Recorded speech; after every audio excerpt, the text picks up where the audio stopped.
All right, you might want to get this straight because I can't. The Green crowd at it again, demanding the president block the Keystone pipeline.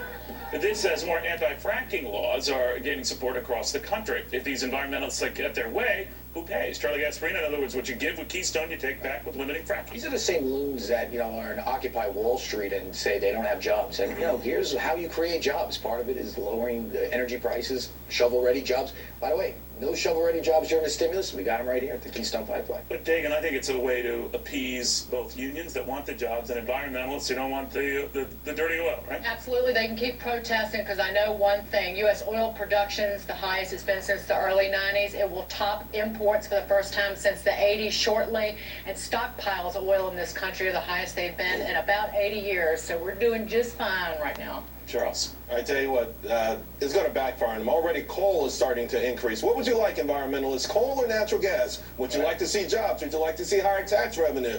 Something's got to break. These guys are nuts. I think loon was the term. I like that. Looney Tunes. Looney Tunes. Ben? Well, this isn't really about any policy issue. This is about attracting attention to the protesters, giving them something to do, making them feel as if they're morally superior to their parents. I mean, the protests of this kind are a psychological issue. They're not an economic or political issue. They're about a mental disease or defect that's not really about anything real. So people who want to protect the environment are, quote, loons, Looney Tunes, or they have a, quote, mental disease or defect. That's funny because what is closer to an actual defect? I think commenting on something you know absolutely nothing about would be closer to a mental defect or a disease. Isn't that called delusional? If you think you know something and you're sure about it and you go out there and talk about it so confidently, isn't that delusional? Pretty sure that's close to it, right? But but that's not caring about the environment. That is a mental defect and that's delusional. So I did a little bit of research, something Ben Stein is unfamiliar with, Neil Cavuto is unfamiliar with, and all of the morons on that panel are unfamiliar with. You want to know how many permanent jobs the Keystone Pipeline will create? 35. But the liberals, they're always talking about wanting job creation, and I love how they say only liberals, right? Like conservatives don't want that.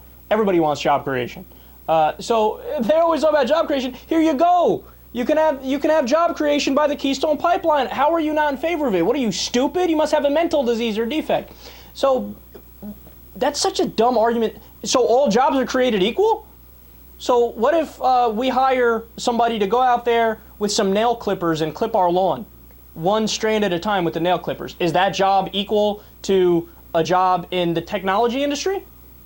No, obviously it's not equal. Not all jobs are worthwhile jobs, especially if it's a job that's going to add to pushing forward global warming, polluting the environment even more, and which adds to a laundry list of problems like fresh water running out in the Midwest, pollution reaching record high levels, leads to messing up the food chain, which of course affects us. It leads to more droughts, bigger wildfires, so on and so forth.